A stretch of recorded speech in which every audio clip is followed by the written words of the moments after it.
Welcome back to Pedagogy Non Grata, where we bridge the gap between the scientific literature and teaching in the classroom.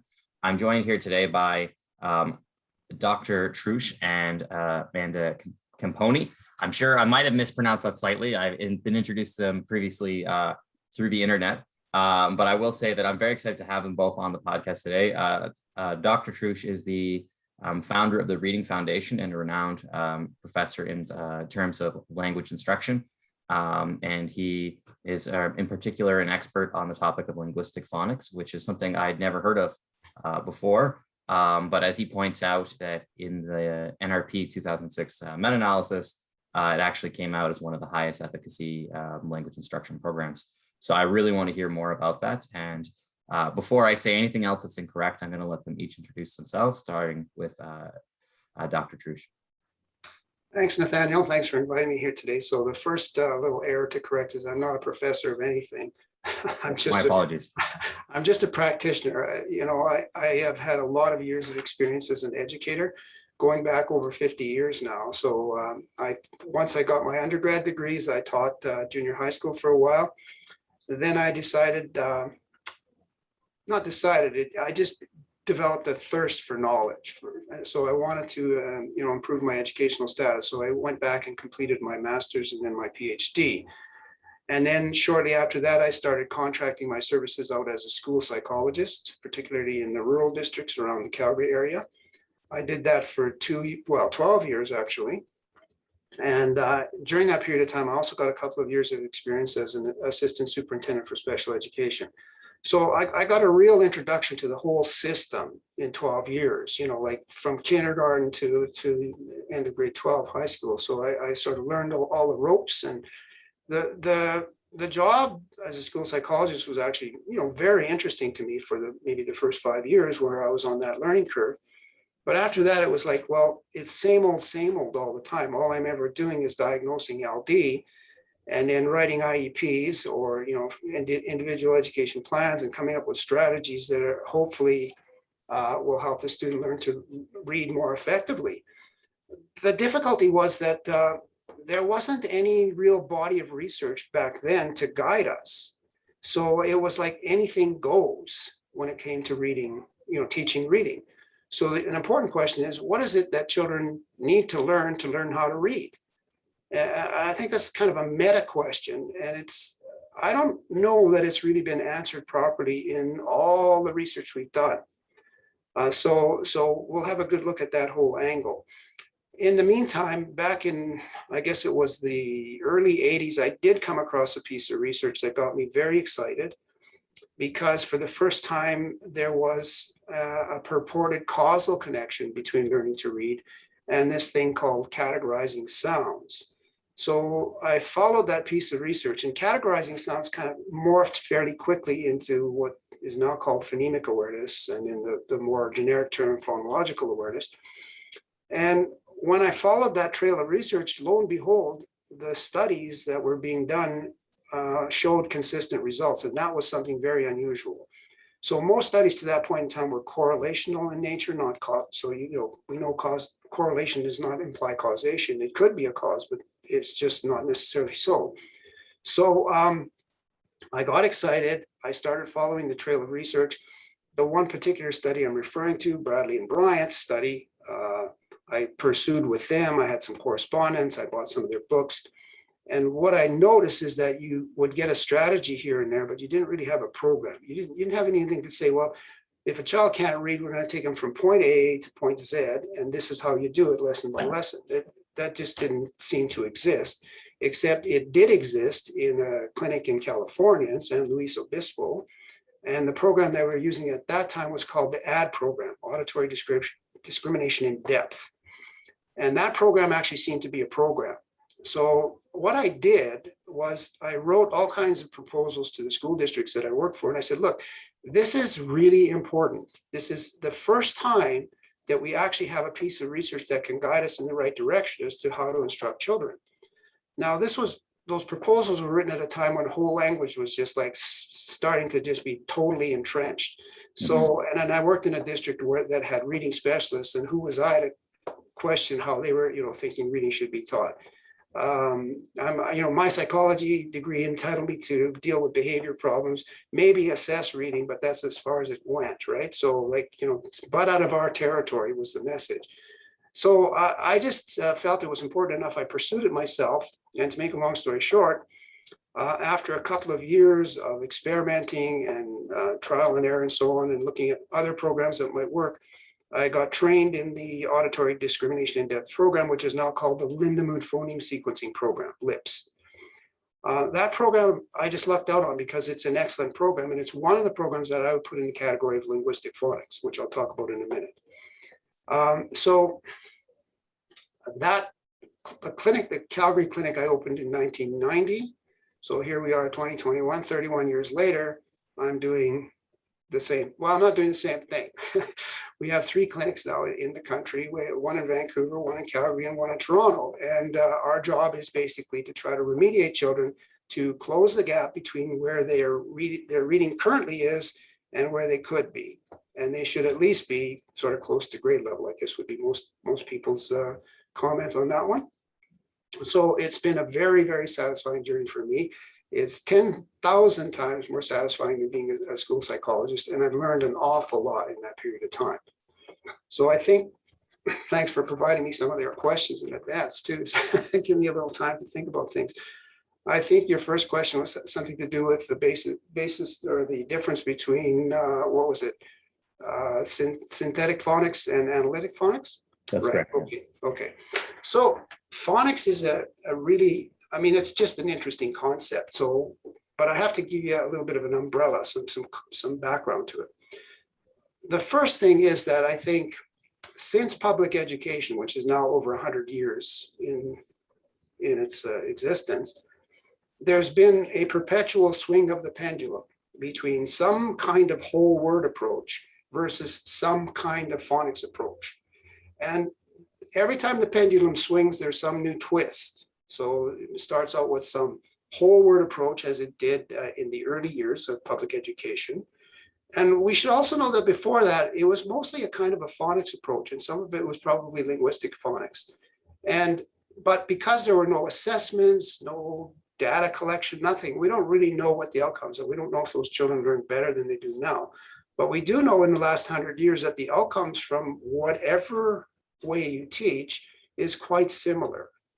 That if you trace the number of children graduating, let's say from grade 1 or up into the teens and so on, it seems to be like a common number that about 25, maybe as high as 35% of kids are struggling to some extent with learning how to read and with becoming good readers.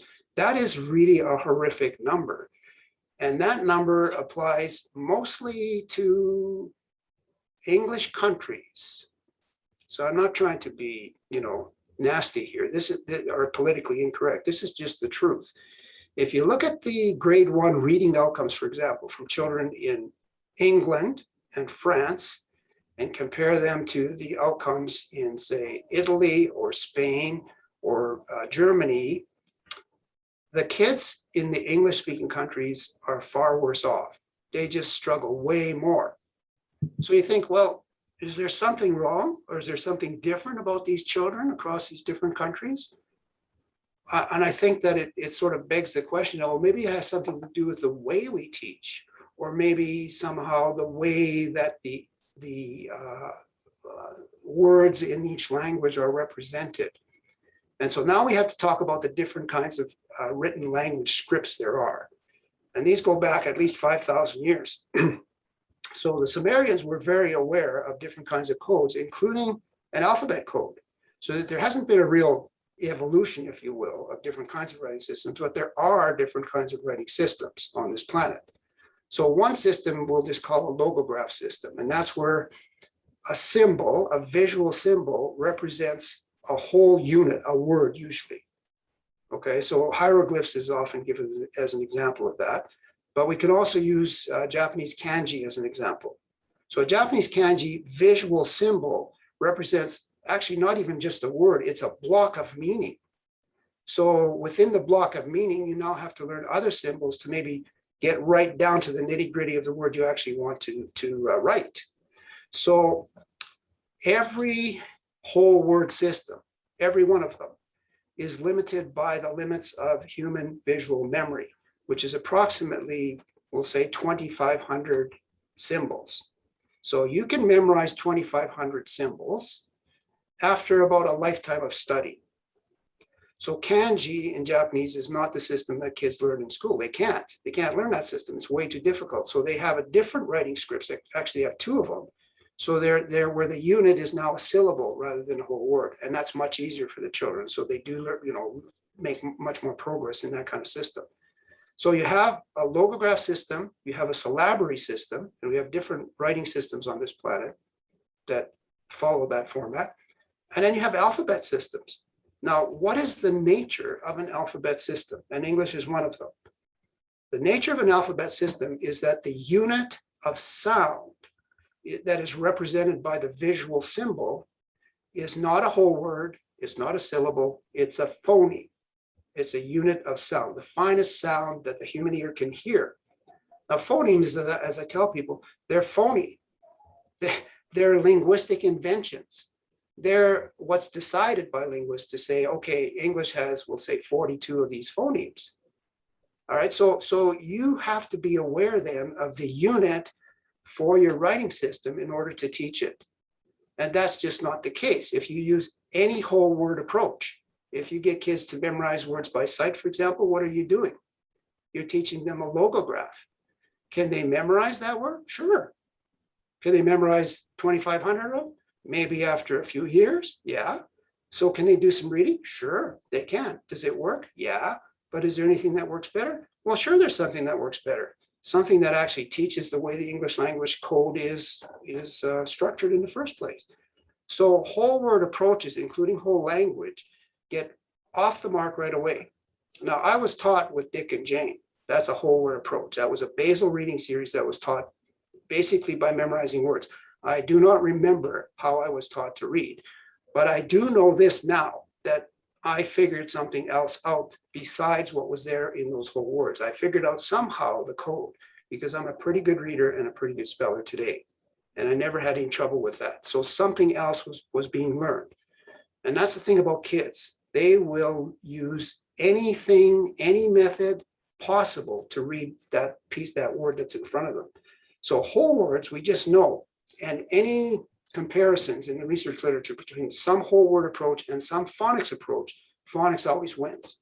Because phonics at least makes the attempt to teach the letter sound connections. Does that make sense? So in those countries where we use an alphabet system and the code itself is fairly what's called transparent. That is, you see a symbol and it represents the sound, and the letter sound connection in those languages, such as Spanish, Italian, not French and not English, Dutch, German, and so on, is pretty regular. So guess what? By the end of grade 1, those kids have all learned how to read and spell. And I've heard many people from those countries say to me, well, how can you have dyslexia? How can you have learning disabilities in this country? We don't have that in Germany or Spain. Well, they do, but then they define it in a different way. But that's another topic. So it is the case, though, and it seems obvious that if the relationship between the sound and the letter is pretty one-on-one, it's not going to take a rocket scientist to teach it, but it still has to be taught, and very systematically. And it still should be taught by isolating first the phoneme and then showing the child how the letter or the visual symbol represents that. Now, that's a linguistic phonics approach. And there are very few programs that have used that approach from the get-go. The ones that do, they come out on top. The ones that don't run into all kinds of problems. So now let's go a little deeper into what phonics means from my point of view. I'm going to categorize phonics as two types. One is I'm going to call visual phonics. Okay, so visual phonics is any system that is teaching the child the relationship between the letter and the sound from the letter first. So this is such a common thing that goes on. And every teacher will say, oh yeah, we do phonics. Well, yeah, they do, but it'll be probably some version of what I call visual phonics. So the difficulty with visual phonics is that you run into trouble as soon as you run into those letter combinations that represent single sounds, as they do in English. So English has 42 phonemes and 26 letters. That's it. So we don't have a one-to-one correspondence. Some of those letters have to do double duty. And when they do double duty, boy, oh boy, that's where it gets really confusing, because how are you supposed to figure out the code when nobody's teaching it to you in the first place? They're throwing whole words at you. They're telling you to look maybe at the first letter and guess at the rest of the word. What the heck is that? Is that teaching the code? No. Is it confusing to the child? Yes. Can he still learn a few words that way? Yeah. But is that the best way to teach that poor little guy? So if you and I, after many years of being in school, learning how to read and spell, if we have figured it out somehow, can we expect all children to do that without anybody showing them how to do that? Can I throw you in the water and expect you to swim without showing you any kind of strokes? I mean, it's silly. Can I teach you anything without teaching you some of the sub skills that go into that particular process? Does that make sense? So you have visual phonics that always goes from sounds or from letters to sounds. And we can subdivide those into things like embedded phonics and synthetic phonics and whatever else kind of phonics you want to name. But basically, it isn't going to work as soon as you run into those letter combinations. Analytic phonics, there's a good example. So I'm sorry, am I talking too much? If you want to interrupt, just go ahead. I just have a follow-up question. I thought that was a really brilliant explanation, to be honest. Okay. And I'm just thinking about how I've taught in the past and how maybe it sounds like you're teaching it to clarify. So the way I've always personally taught it is going over the letters first and then going over those blend sounds second. But it sounds like you're kind of saying not to look at the letters first, to look at the sounds first. So Correct. maybe show all the 42 sounds and then the examples of all the ways we can make those 42 sounds. Is that correct? Correct. Yes. But then you as the instructor have to know how to pronounce those phonemes. And so when you look at how teachers are taught to teach in school, I mean, I can go back to my undergrad years, and I got courses in linguistics. Thank goodness that I just took as options. I didn't have to take them. I did. So I at least was introduced to a semblance of how to pronounce the sounds. But I didn't get a real hold on that until I was trained in the LIPS program. I mean, I really learned how to pronounce those phonemes, and teachers just aren't taught that. So they will incorrectly state phonemes. Like you mentioned, going from letters to sounds and teaching blends. Well, a blend is already two phonemes. Does that make sense? So it's far more parsimonious to teach the single sounds, the single letter combinations, and then the possible blends that make that. But we can go that into more depth. But however you teach, it has to be systematic. It has to be structured. You can't do it willy-nilly. You can't take a big book that is used in whole language and start telling kids to guess at those words, memorize others, and then throw a bit of phonics in and expect them to really figure it out. The miracle is some of them do. I mean, the miracle is that, 75% of kids will say, do learn to read and spell effectively, fairly effectively, but I'm not convinced that they are reading as well as they could be if they were taught with a linguistics approach in the first place.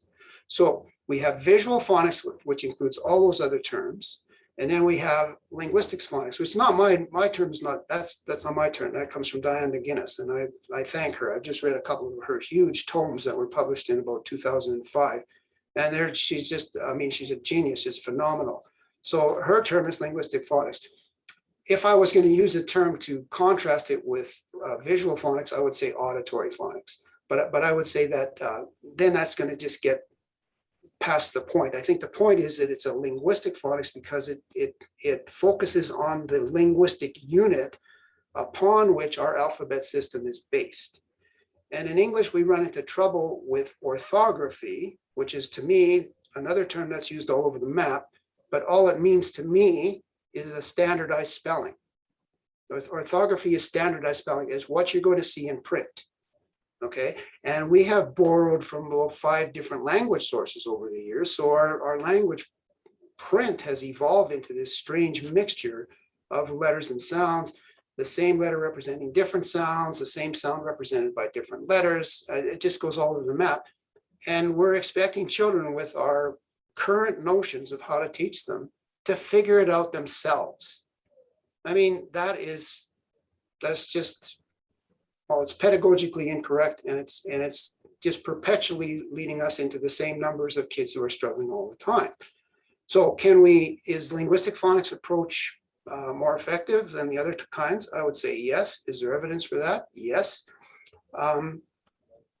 Does it solve all the problems? The answer is no. Okay, it's not perfect. No system is perfect unless it's completely opaque, and we don't have that.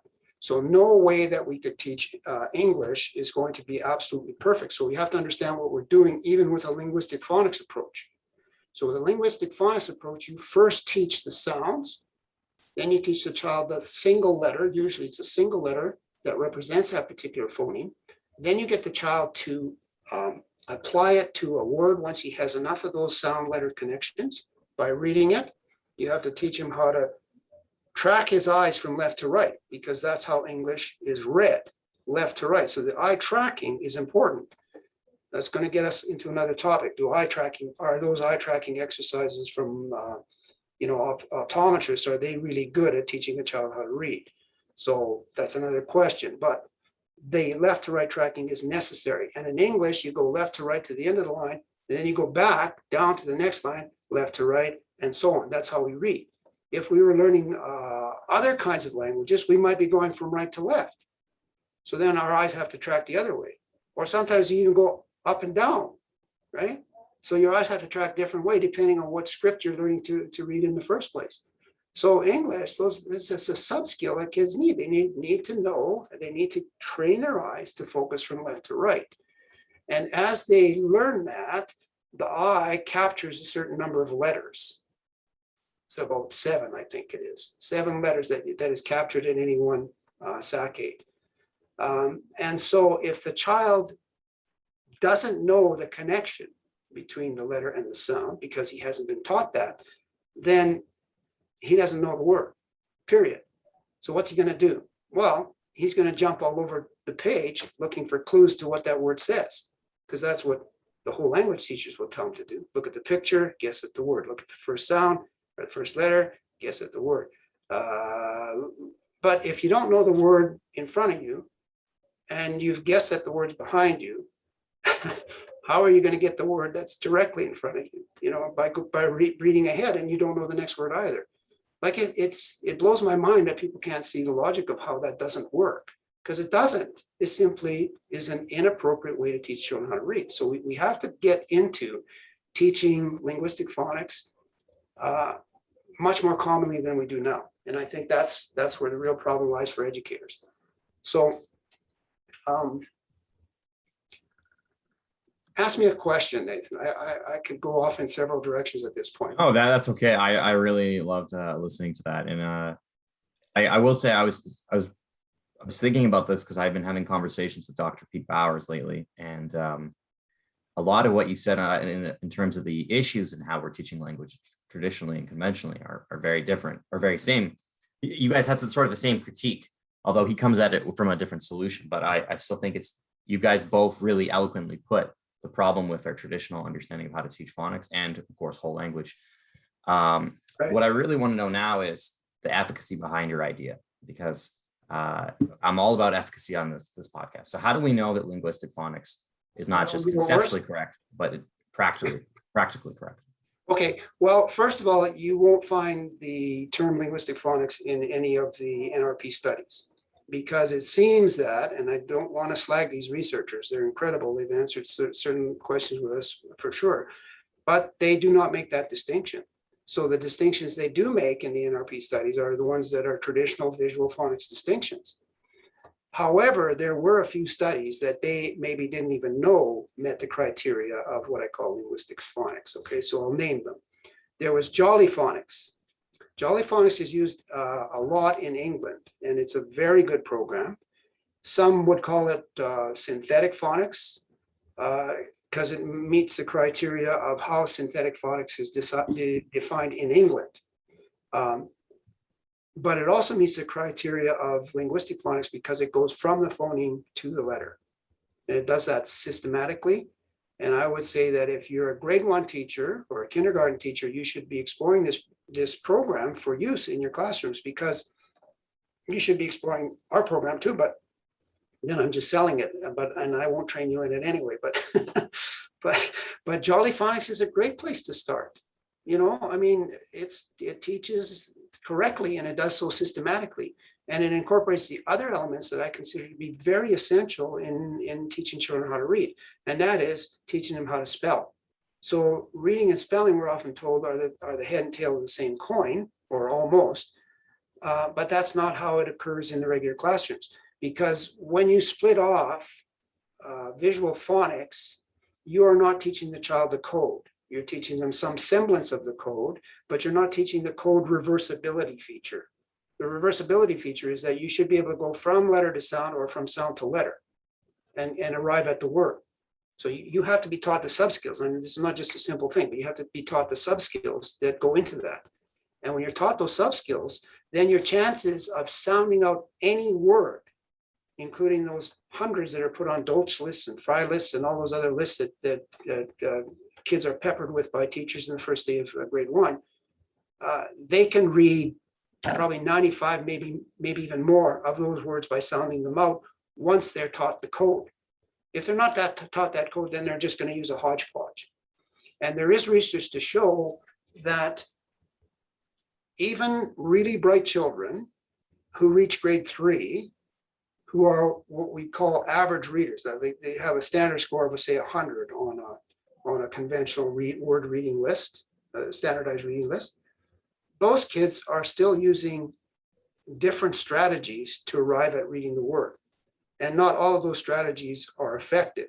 In fact, there's still a lot of guessing that goes on, some slowness because they are sounding out, but they still get the word correct and so on. So it's still not efficient. So could those children arrive at a higher level if they were taught with analytic phonics in the first place? Nobody does studies like that, like I said, from a linguistic phonics perspective. But I've got some data from the clinic where we have,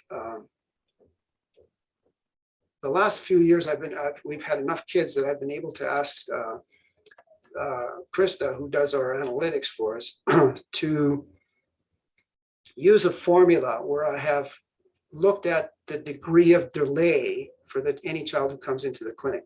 So we use about 4 different standardized tests, and I've created different combinations of those tests and put the kids into either average, somewhat delayed, I can't even remember the terms I use anymore. Help me out here, Amanda. I'm going to see if I can pull it up, Steve. Okay, all right. So the point is this: we do get kids who have average scores. And so you might say, well, why are they even at your clinic if they're average? Well, the reason is because the parents usually know there's still something wrong. And very typically, these children can't spell. So their reading score is far greater than their spelling score, which means that the two programs, decoding words and encoding them, are off on different paths. And that's, again, I was going to say that earlier to finish my thought about what happens in the school system. You give the kids in grade 1 100 Fry words or Dolch words to memorize. The kids do that, and then you do the same thing with spelling. So you break spelling off completely from reading. It's this different thing, and you go home and the kids have to memorize a list of 10 words. And do they do that? Yeah. By the end of the week, most of them do that. But by Monday, or Friday, they do the test. They get 100%, and on Monday they don't know the words, how to spell them anymore. And that's because they don't know the structure of those words. They've just memorized a string of visual symbols, and that disappears pretty fast out of that visual memory. So yeah, we have taken those kids who have, let's say, average scores on, say, the wide range achievement test reading score. Okay, so that's a single word reading test, no context. And after about 60 hours of one-on-one in our linguistic phonics program, and this would probably happen with others as well, the standard score jumps to 116. That's a big difference. So those children who are bright to begin with, yeah, they managed to make average at whatever grade they are right now, but where they could have been with a different approach was about a standard deviation above where they currently are. I think that's a phenomenal result. I think it is. So Jolly Phonics in the NRP was, I think, given some attention. The Lindemood program was given some attention. Another program called Phonographics, which was actually spearheaded initially by Diane McGuinness and then her daughter-in-law, Carmen McGuinness. They created a great program called Phonographics. And then there's our program, Discover Reading, but there was no research at the time of the NRP study on Discover Reading. I did have a published study in Annals of Dyslexia in '94, I think it was. But all I did there was a statistical compilation of pre and post test scores of kids who had done the Lindenwood program in our clinic after 80 hours. And those results were really good. They were showing, again, about a standard deviation difference between pre and post, that's a huge gain. When the Annals of Dyslexia report came out on phonographics, they said they could do the same thing as, say, Lindenwood, but what is it, 10 times faster, something like that, or 7 times faster. And I thought, holy, I got to look at this. So I did. Went down to Florida, got trained by Carmen in phonographics, decided that this was indeed a good approach and had some features that I liked that were sort of more parsimonious, if you will, than the LIPS program. So I thought, okay, we'll implement this. Now, the difficulty was with both of those programs, when I came back to Calgary and started to implement them, I still had to create all these lesson plans. You can't get a week's training in those programs and simply sit down and start working with a child systematically. Well, you sort of can, but you have to do a lot of navigating.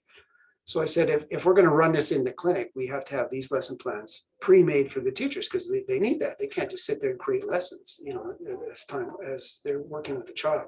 So we did all that with both of those programs. And especially with the multi-syllable levels, we had to do a lot of additional work that is just is not present hardly at all in phonographics, but it's better developed in LIPS, but it's well developed in Discover Reading.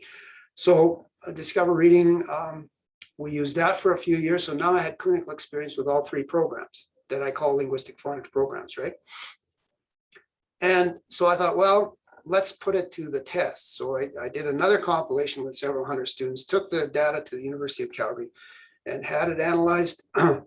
And I was hoping, of course, that Discover Reading would show the best outcomes. But guess what? They all came out about the same. After, say, 80 hours of instruction, now this is another debatable point for sure.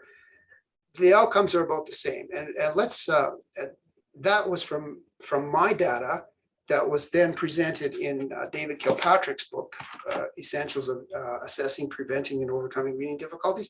But he just sort of presented it in a linear fashion, and I had a PowerPoint chart created from it. So I think I'd like Amanda to share that with everybody right now.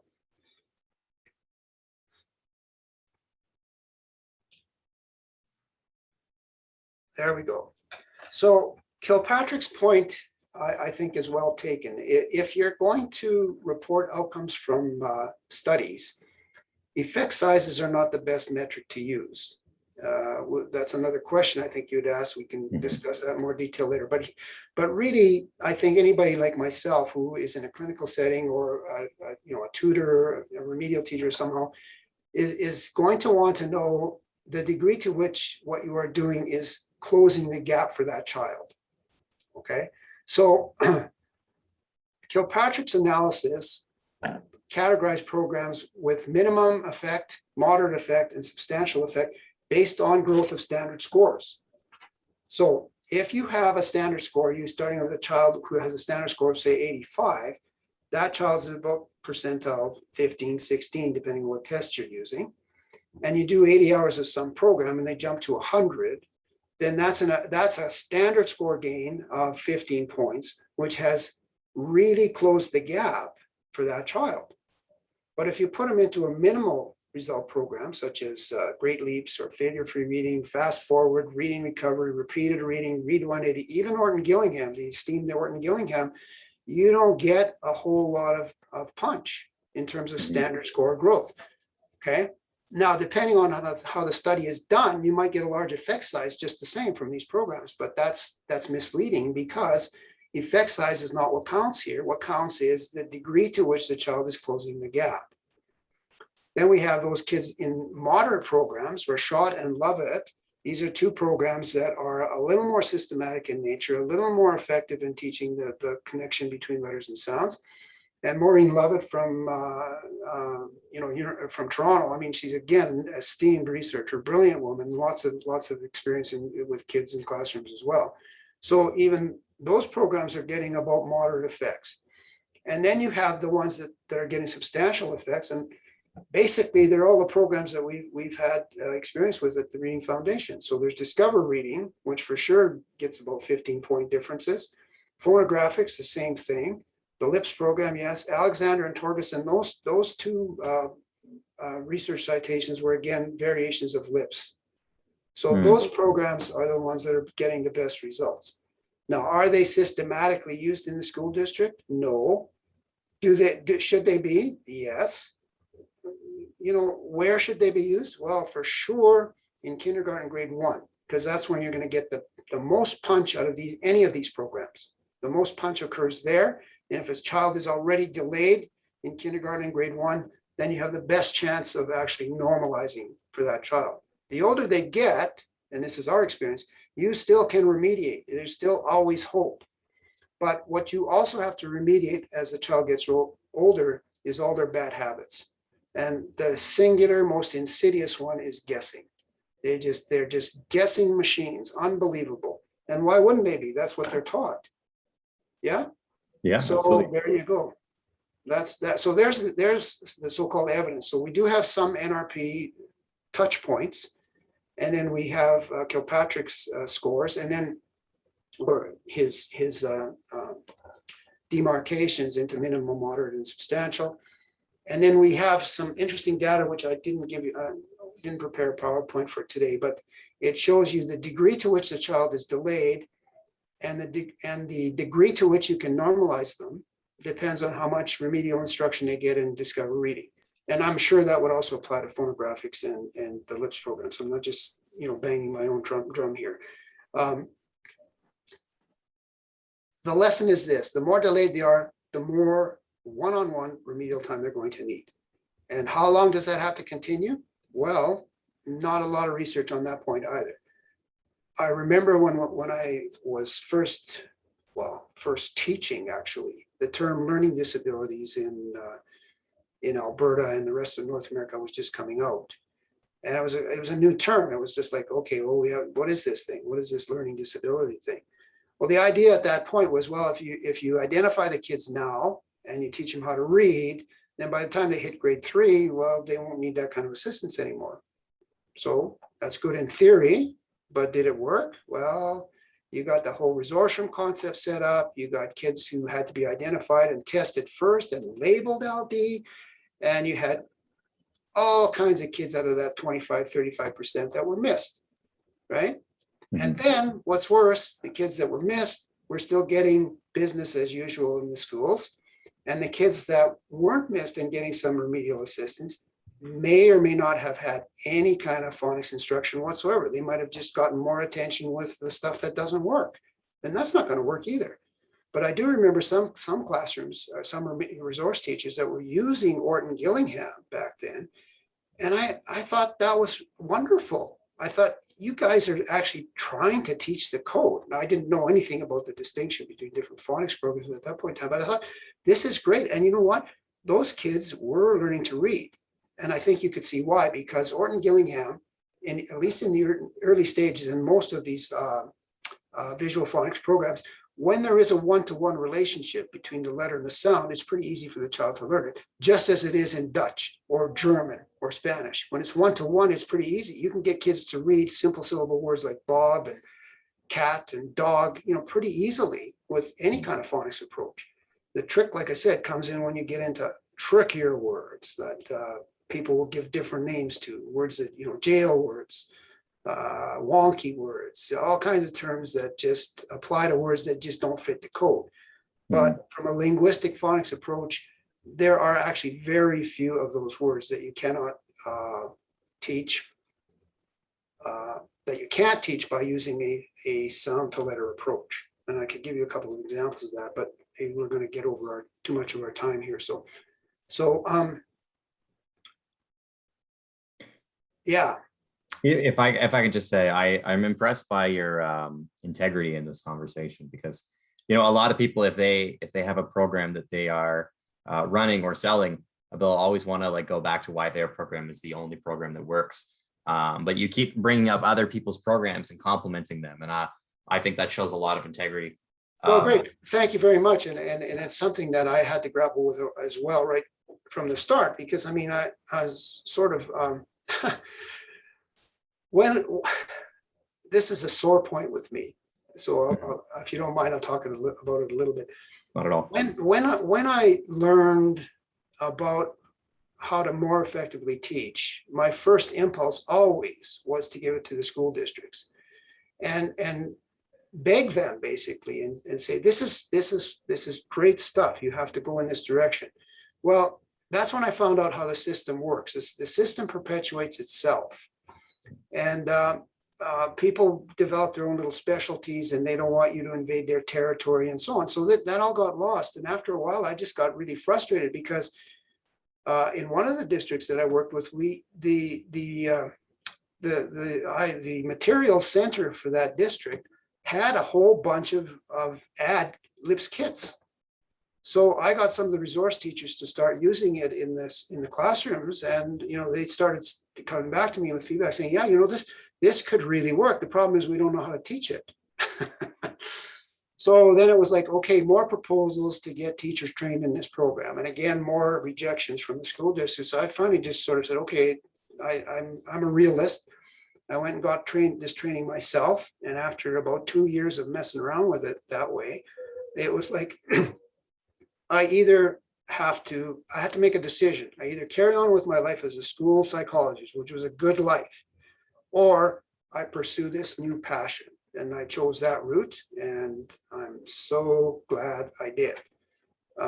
It's been wonderful for me. It's opened up my heart and my head, but I had to grapple with it as a business. Okay, so then it's like, why are you charging people these exorbitant fees just to teach a child how to read? And I don't have a good answer to that other than say, well, why don't you ask the school system what they're doing and what their guarantees are and why they aren't producing children who already can read so they don't even have to come here. And you won't get an answer. You won't get a realistic answer. So I knew that this research should eventually hit classrooms. And I kept waiting for some kind of awakening from some curriculum department somewhere. And lo and behold, just this spring in the Calgary Herald, out comes an article saying that the Department of Education in Alberta has this new language arts, actually this whole new curriculum that they want to trial. And I started reading a little bit more, and they had obviously engaged the Dr. George Georgiou from University of Alberta to be involved in that language arts curriculum. And I really perked up with that because this guy has a pretty good head, and maybe he's not aware of linguistic phonics the way I am, but still, he's a top-rate researcher. I said, this is going to be good. And Georgiou was quoted as saying, there's nothing that we're teaching now that isn't research-based. And I thought, 31 years later, yay. So this is going to be piloted in Alberta in September. And then 2 days later, I read in the Herald, all this incredible pushback from teachers and unions and teacher unions and all kinds of educators, school districts and so on. They don't want to have anything to do with this new pilot program. So you see, then it becomes a political football. So, and their objections had nothing to do with reading. It was all about the social and the content that was being taught to kids in grade 2 in the social studies curriculum. And I thought, throwing the baby out with the bathwater, and there it sits. Now we won't even have school districts even wanting to try this out. They don't even want to try it out. And that's, it seems to me, the sad truth of what goes on in systemic change. When you're trying to make systemic change, you get involved in all this political football stuff, and then it goes back and forth, and nothing happens except the children continue not to learn how to read. So, I'm always aware of the fact that parents pay out big money, especially when the kids that are really, really delayed and need a couple of 100 hours of what we do. They are paying out big money, but I don't know what the option is. You can't just say, leave it to the school. They won't do anything that's going to be effective anyway. And I hate to be harsh, but I think it's just a realistic assessment of what goes on.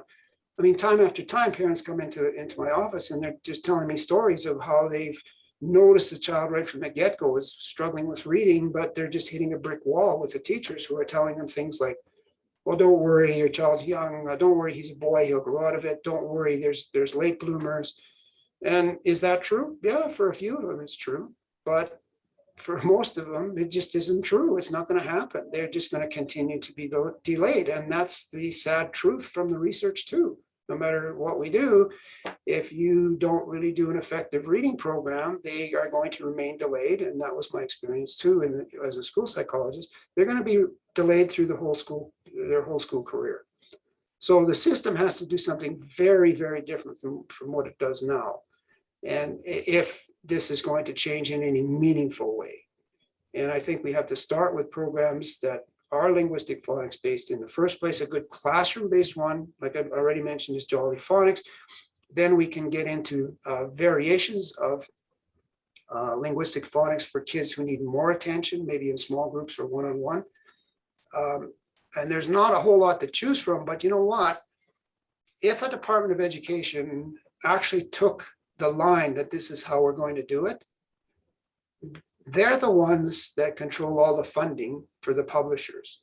Now, publishers and books, they don't teach children how to read. You have leveled readers right now, for example. The big rage is leveled readers. You know what that is? It's just memorization. It's just sight words, level after level. Mm-hmm. And do the kids gain? Yeah, they can gain. But are they really learning to read and spell? No, they're not. But they're doing some of it. But these leveled readers are what publishers produce because they are supposedly research-based. So now every publisher has to have some kind of research-based advertising in their reading program. And like I said, research-based could mean, well, I didn't say this, but it can mean lots of things, right? It's research-based. Usually, if there's any research having to do with phonics, it's going to be from a visual phonics base. So you're off the track. So publishers will only publish what they're paid to publish. They don't set a trend, they follow it. And no matter what you produce as a publisher, you still have to get teachers to teach it. And so it's not enough to just create the materials. You also have to give those teachers a proper grounding in how to use them. And that begins with teaching them some of the things that they should have gotten way back in their prep years. They need to get a really good head on how to pronounce the phonemes. They need to get a good understanding of what the difference is between linguistic phonics and visual phonics. They need to have lesson by lesson materials prepared for classroom settings. And I've got all that stuff, but I won't sell it because it's not mandated. And because whenever I have tried to do that, it's kiboshed. So I'm not going to do it anymore. So you guys can go ahead and buy anything else you want. I don't care, but that's not what I do. I'm just going to go back into my little cave and teach children how to read because I know that's what we do. Does that? It changes their lives. But if a department took the bull by the horns and actually said, this is what we want the publishers to do, I know that publishers would come out with all kinds of wonderful programs that would be linguistically phonics based, that could be incorporated into classrooms in general and could be developed. And this is another one of your questions. How do I see reading, or how should it be taught as the years go on? Well, as the years go on, children need more and more instruction in the code, the English code, and they need other portions of it taught to them too, like morphological units. So the morphology units have to be incorporated, which we already do right from our very first program. We do a little bit of, like, say, past tense and like that. But a good publisher could really go to town with that and lay it out grade by grade so that by the time the kids finish, let's say, grade 6, they have got such a grounding in decoding and its twin, encoding. I'm neglecting to tell you how important it is that spelling be taught from the get-go as well. And that involves, reading involves the eye tracking, spelling involves pencil grip and correct production of letters. Because the correct production of letters with that extra motor feedback that comes from the pencil helps embed the visual symbol in the child's head. That's something we know from lots of good research, okay? That has to happen as well. And for some kids, that's going to be a real struggle too. So you have to take those kids and build that skill set up, that sub-skill up before they can do any kind of meaningful spelling. In the meantime, you can do certain kinds of accommodations, but there's my point. So by the time they finish grade 6, we'll say much more than 75% of the kids, many more than 75%. I don't know what percentage we can actually sort of kick into a more confident level because there's no research on it. But we could get children that are probably far more effective with reading and writing than we have now. And I have neglected to say anything about comprehension. So bear this in mind. Reading is not just about decoding. It really is about understanding. But that's a whole new portion of what reading is all about. And that's not what this podcast is all about. This podcast is just about the decoding portion. But the decoding portion is very, very important because I'll just finish off with this. There's something called the simple theory of reading. It's not really simple, but that's what it's called. And what it is just a formula to describe what we have gathered by way of stats about kids and their reading comprehension and their listening comprehension and their decoding. So the formula is reading comprehension, RC, equals D times LC. So D is decoding and LC is listening comprehension. So let's say you do a listening comprehension test on a grade 1 child and you find their listening comprehension is grade 3. They can answer questions effectively at a grade 3 level when they simply hear the story or the passage. So that gives you actually an indication of where they could be as a reader, because reading comprehension could equal listening comprehension if D is involved. So if you teach the child to decode and he decodes appropriately to that level, he can read with understanding at a grade 3 level. So that formula really explains a lot of the variance that has been measured thousands of times in reading studies. But it's just a formula, so there's always a little bit of wiggle room somewhere for things that are missing here and there, and I think there is something missing here and there in that. But like I said, I think that's a totally different topic. But for most children, once they learn how to decode a word, then if their listening comprehension has, well, put it this way, if they understand the oral spoken word, then the chances are they will read it and understand it as well. Does that make sense? So listening comprehension and reading comprehension are the same if decoding is effective. Yeah. So if the child reads the word but doesn't understand it, it means that he needs some vocabulary work, right? Yeah. So there are word callers, but there's way more than just that. I want to say that both your passion and your frustration in that last little bit were very palpable. And I felt some empathy for you because I feel the same frustration that you feel, although I haven't been doing this for anywhere near as long as you. So I'm sure that my frustration hasn't had as long to build. But at the same time, I really do think there's hope. I feel like there's this building movement of evidence-based instruction, particularly focused on reading and phonics. I think it's almost about to hit a tipping point, to be honest. Yeah, no, I agree with you there, Nathan. But what we have to be concerned about is the kind of phonics that's going to come out of that. Because like I said, the last 100 years has just been variations of those two pendulum swings. And so if you have another phonics program that just comes out as being sort of synthetic or analytic in nature, because teachers want to incorporate what they believe to be good about whole language into their lessons, then the kids are just going to get a hodgepodge. They're just going to get a hodgepodge, and you still should get better results. So I think you still should, because if you go to a phonics-based program of some kind, then you can get better results, but not from a hodgepodge.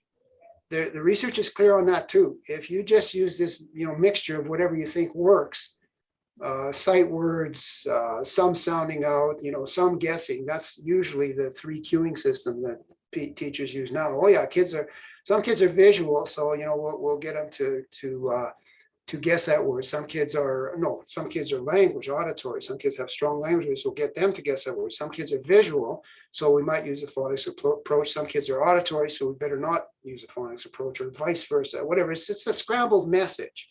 And you get those from the psychoed assessments that are continually done and continually misinterpreted, actually.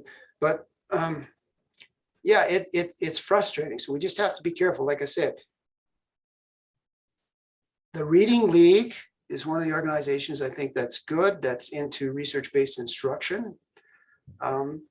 And a lot of those folks are quite familiar, although they might not be using the terminology I do, with a linguistic phonics approach, because some of the sessions I've seen from them are great variations of classroom adaptations of the LIPS program. So that can only benefit the child. Absolutely. And then switching gears again to what a system needs to do over time, I think the system needs to do over time is to recognize that there's always children who are going to be delayed, who are going to need a different kind of service than what goes on in the regular classroom. And that kind of service, I read a study a few months ago saying, really, if you want a high school student to close the gap, you have to do this kind of remedial work all the way through high school. So it just doesn't go away for some kids. Okay, so the real issue is, can we reduce that number? Can we make the number of kids who need that kind of service less by giving them a better start in the first place? And I think the answer to that is yes. I think it's pretty clear in my mind that's what would happen. But it's also clear in my mind that we have graduated generations of children who have not received that benefit. And so there's still kids in grade 5, 6, 7, 8, 9 right now who need intensive remedial work, and they're not getting it. And that's the tragedy. Yeah. I think those are brilliant points, to be honest. I do want to follow up. This is sort of a question that wasn't in the interview originally, but follow up on your comments about comprehension, because this is something I've thought a lot about and I've talked about a bit. There seems to be this idea that we need to teach comprehension and decoding and fluency and vocabulary all in equal parts, all at the same time. And I kind of think that it doesn't really make a lot of sense to spend a lot of time of direct instruction of comprehension in the primary grades when students are still learning that decoding piece, when they're still learning sounds. What are your thoughts on that? Well, my thoughts are that, yeah, you do actually, in the end, need to teach all of these things. But the question is, okay, in what order, in what sequence, and how do you structure it? And, at first you do have to focus on the code. I think it's overwhelming for a child to not do that. But I have developed a technique recently that I'm trying out in our clinical program that does teach all these things in a matter of about 8 steps. But I don't have enough experience with it yet from the clinics, so I don't really know. I think some of the initial results are encouraging, but your question is still a valid one. At what point are these steps introduced? I think in the early stages, maybe the first couple of steps need to be introduced, and then gradually the others, put it that way. But there has to be some sort of systematic tie-in between decoding and encoding, between reading and spelling. It's got to be shown from a linguistic point, a linguistic phonics point of view, how those are the basic elements of the code, and the code is reversible when you teach it that way, because it's not reversible right now. This is what scholars have shown us. All the scholars who analyze words in English analyze from their spelling and try to make a match to the sound, so that they're looking for regularities, and they don't find them. Time after time after time, they don't find them. I mean, they find some, the common rules about 2 vowels go walking, and then the silent E rule. Those are the 2 most regular, you might say. And they're only regular maybe slightly better than 50% of the time. So how useful is that as a teaching tool? And the answer is not very much, because you still have to memorize, if that's your only other option, the other half of the words that are regular. I mean, it just, like I said, it's mind-boggling, and it's frustrating to me. It's been an ethical problem right from the get-go as to why I have a private clinic that charges these fees. And every once in a while, something comes up where people really get on a tear about that, and it makes me feel terrible. It makes me feel, this is maybe not the right kind of analogy to use, but it makes me feel like one of the healthcare workers in the system that's trying to help all these people with COVID, and they're being attacked by the COVID deniers outside. Like, I'm just trying to help with a system or a problem that is not of my making. Yeah. And I just think there are, by now in the 30 years, we have thousands of parents who are very grateful that I took this turn in the road and followed this route. And so I'll continue to do what I can with the clinics, and I'll continue to do what I can to get the message out to people. And yeah, there's lots of ways, but they do form a narrow group. There's lots of different ways of teaching effectively. And people should be trained in those ways and developed in those ways. And research should go in that direction to give us new insights into what works better with those particular ways. Yeah. Does that make sense? Yeah, that makes a lot of sense. I'm gonna sort of fast forward through some of the questions because you've sort of addressed some of the questions already in some of your previous statements. So I want to ask you, do you think language should be taught through a direct instruction approach or an inquiry-based approach? Well, I think mostly, I can feel your answer already. yeah, mostly it's direct instruction, but that leaves some way for discovery. I mean, we call our program Discover Reading, Discover Math, Discover Writing, Discover Meaning. You know, there is a discovery with the kind of questioning we use, but it's a forced questioning. The question still leads the kid to the right answer. So it's a bit of fudging, you know, there, but still, no, you cannot teach indirectly. I think the research is very, you cannot teach decoding indirectly. The research is really clear on that. If you have a teacher who says, I use all kinds of methods, you know that they could be teaching far more effectively because what they're doing works for some of the kids only, but not for most of them. Does that make sense? Absolutely. Yeah. So yeah. Okay, so I kind of figured that would be your answer, but I wanted to get it on the record for the audience. Okay, you got it. Yeah.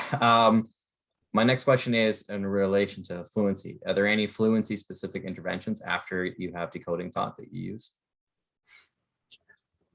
Okay.